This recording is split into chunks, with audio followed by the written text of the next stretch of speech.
আমরা চলে এসেছি সেই সাগর পার, যেটা আপনাদেরকে দেখাবো বলছিলাম।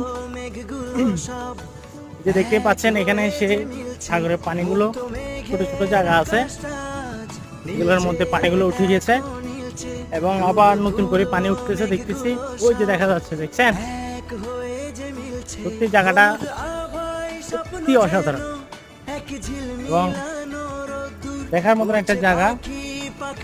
আর এই পাশটা হচ্ছে যে আপনার আলুচোরা দিকে যাওয়াটা না যাওয়াটা বেটার, আমি যতটুকু মনে করি আর কি। এটা আসলে সত্যি অনেক সুন্দর লাগতেছে, দেখেন।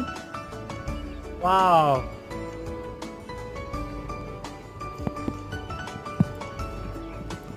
যখন জোয়ার উঠে এখানে এগুলোর মধ্যে ছোট ছোট